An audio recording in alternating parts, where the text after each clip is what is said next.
அன்பே சிவம் மனமே குரு என்றுணர்த்திய குருவே போற்றி.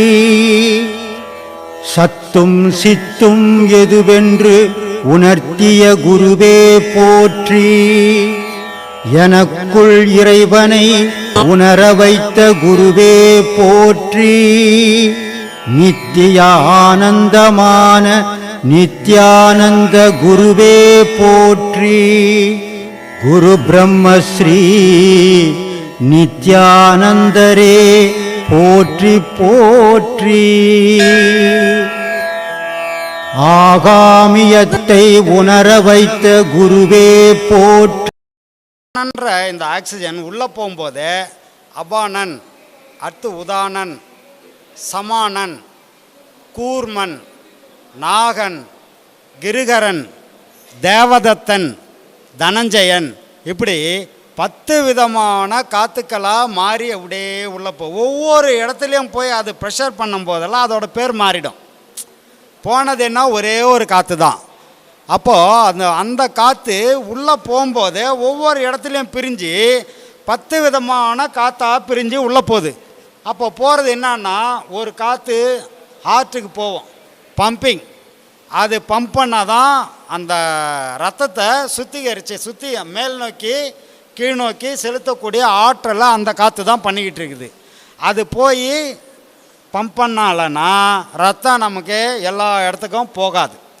அதே மாதிரி இன்னொரு காற்று இந்த பக்கம் போயிட்டு இடது பக்கம் சென்ட்ராக இந்த இடத்துல போயிட்டு அது பம்பிங் பண்ணலன்னு சொன்னால் நமக்கு நாடிகள் சரியாக இயங்காது, 3 நாடிகள் சரியாக இயங்காது.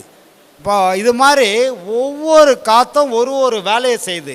இந்த கூர்மன்ற காற்று நம்ம வாயை திறந்து எதோ போட்டாலும் உள்ளே இழுத்து போட்டுருது, வெளியே தள்ளாமல் உள்ளே இழுத்து போட்டுருது பார்த்தீங்களா, அதுக்கு பேர் கூர்மன். வாயில் போட்டால் உள்ளே இழுத்துரும், அப்போ அதுக்கு பேர் கூர்மன். அப்புறம் நாகன், தேவதத்தன், இப்படி ஒரு காற்றும் ஒரு வேலையை செய்யும். இப்போ இந்த காற்றுக்களோட வேலை என்னன்னா, ஒரு பாயிண்டில் போய் அது வேலை செய்யும்போது ஒரு செயல் நடக்கும் அங்கே. அப்போது இந்த காதில் ஒரு ஓசை ஒரு காற்று கேட்கும். இந்த காற்று தான் இப்போ இவர் சொன்ன மாதிரி சிலம்பு ஒலி கேட்கக்கூடிய ஒரு ஆற்றல் இந்த காதில் போகிற ஒரு காற்றுக்கு இருக்குது. அந்த காற்று என்ன பண்ணோம், வெளியில் இருக்கிற சத்தத்தை உள்ளே கொண்டு வர்றதுக்கு நம்ம பேசுகிறது உங்கள் காதில் விழணுன்னா அந்த காற்று உங்கள் காதில் இருக்கணும்.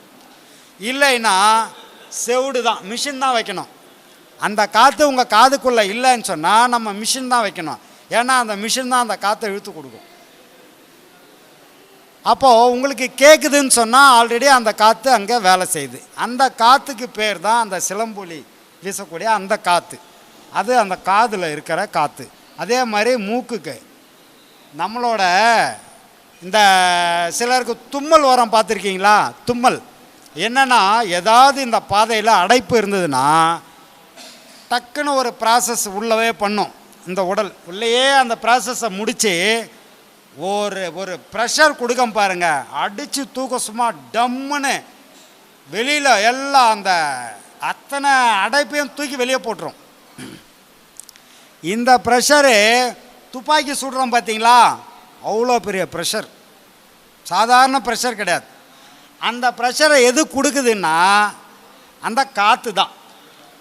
அந்த காற்று போய் உள்ளே சேர்ந்து இந்த தும்மல் அந்த அடைப்பை தூக்கி தட்டுறதுக்கு அது எவ்வளோ ப்ரெஷரை உண்டு பண்ணி தூக்கி வெளியே போடுது. அடைப்பு மொத்தம் குப்புன்னு வெளியே போயிடும் ஒரு தும்மல் வரும்போது. இந்த மாதிரி ஒவ்வொரு இடத்துலையும் இந்த காற்று வேலை செய்யக்கூடியது தான் அப்போ அவர் சொல்லியிருக்கார் அந்த பாடலில். கையில்லா குட்டையன் கட்டிக்கிட்டான், இரு காலில்லா நெட்டையன் முட்டிக்கிட்டான், ஈலா தேனெடுத்து உண்டு விட்டால் அது இனிக்கதில்லையே வாழைப்பெண்ணே என்றார். இது ஒரு நல்ல பாடல். ஆனால் இது புரிகிற மாதிரி சொல்லலாம். இப்படி சொன்னால் புரியாது, யாருக்கும் புரியாது. அது இப்போ கையில்லாத குட்டையன் அப்படின்னா, கையில்லாத குட்டையன் கட்டிக்கிட்டான். நம்ம பார்க்கவே முடியாத விஷயத்தை தான் நம்புகிறோம், பார்க்குற விஷயத்தை நம்புகிறோம். பார்க்க முடியாத விஷயத்தை நம்ம நம்புறதில்லை. அதுதான் இப்போ கையில்லாத குட்டையன் கட்டிக்கிட்டான்னா அது சாத்தியமா? கையே இல்லை, எப்படி கட்டிக்க முடியும் அப்படின்னா, அப்போது நம்ம பார்க்கவே இல்லை, அது எப்படி உண்மையாகும்? அது இருக்கா? இல்லை, நான் நம்ப மாட்டேன் அப்படின்ற மாதிரி அதை கொண்டு வரார் அந்த பாடலில். என்னன்னா, இப்போ உயிர் இருக்குது, ஆனால் நான் பார்க்கல, அதை நான் நம்ப மாட்டேன். அது இருக்குதா இல்லையா அதெல்லாம் எனக்கு தெரியாது, நான் பார்த்தா தான் நம்புவேன். இல்லை ஏதாவது சாட்சி இருந்தால் கூட என்ன, ஐயோ உயிர் இருக்குடா, இல்லைன்னா நீ பேச மாட்டேன், அதெல்லாம் கிடையாது. எனக்கு வாய் இருக்குது, பேசுகிறேன். ஆனால் உயிர் இருக்குன்றதுக்கு என்ன ப்ரூஃப் இருக்குது? ஏதோ ப்ரூஃப் இருந்தால் கொடு அப்படின்னு சொல்கிற அளவுக்கு கூட இன்றைக்கி இருக்காங்க. அதனால தான் அவர் பார்க்குறது எல்லாம் இருக்குன்னு ஒத்துக்கிறதும் தப்பு, பார்க்காததெல்லாம் இல்லைன்னு சொல்கிறதும் தப்புன்றதுக்காக தான் அந்த பாடலை கொடுக்குறாரு. சரியா? அந்த பாடலோட உட்பொருள் அதுதான். பார்க்குற அத்தனையும், நம்ம பார்க்குற அத்தனையும் உண்மைன்னு நினைக்கிறதே தப்பு, பார்க்காத அத்தனையும் இல்லவே இல்லைன்னு சொல்கிறதும் தப்பு. எப்படின்னா, உயிர் பார்க்க முடியாது, ஆனால் இல்லைன்னும் சொல்ல முடியாது இல்லையா?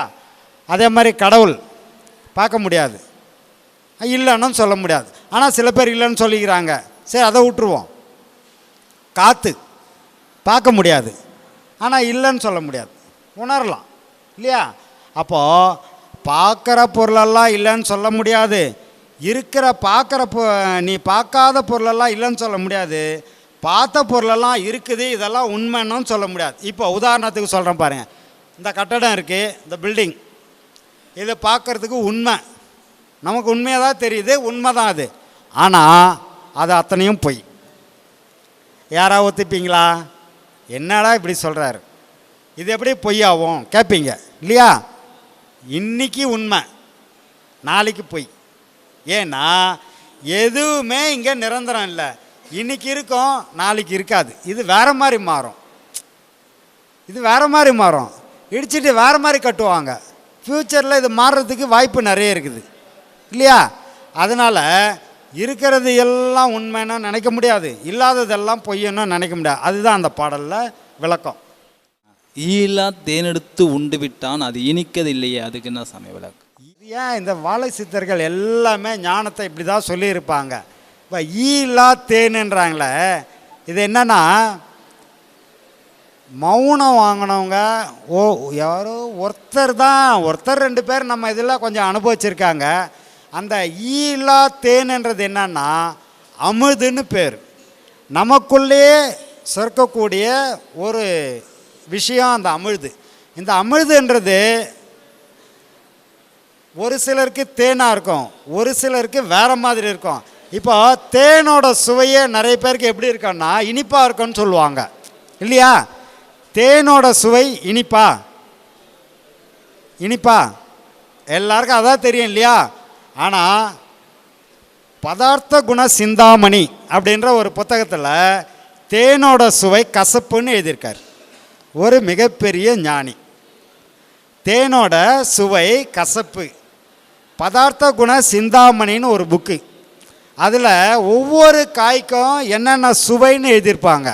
அந்த சுவையில் தேனோட சுவை கசப்பு, ஆனால் நமக்கெல்லாம் தெரிஞ்சது என்னன்னா இனிப்பு இல்லையா? இப்போ எங்கே சின்ன விஷயம் கூட எங்கே எப்படி மாறுது பார்த்தீங்களா? அது உண்மை இல்லை, கசப்புன்றது தான் உண்மை. கசப்பு அதிகப்படும் போது இனிக்கிற மாதிரியே இருக்கும், அதிகப்படியான கசப்பு இனிக்க ஆரம்பிச்சிடும். இதுதான் இதில் சூட்சமம்.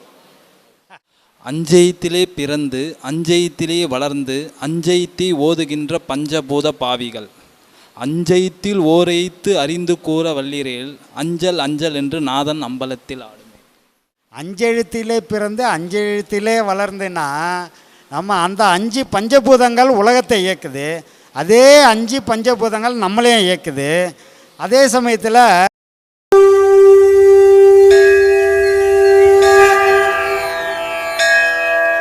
அன்பே சிவம் மனமே குரு என்றுணர்த்திய குருவே போற்றி. சத்தும் சித்தும் எதுவென்று உணர்த்திய குருவே போற்றி. எனக்குள் இறைவனை உணர வைத்த குருவே போற்றி. நித்திய ஆனந்தமான நித்யானந்த குருவே போற்றி. குரு பிரம்மஸ்ரீ நித்யானந்தரே போற்றி போற்றி. ஆகாமியத்தை உணர வைத்த குருவே போற்றி.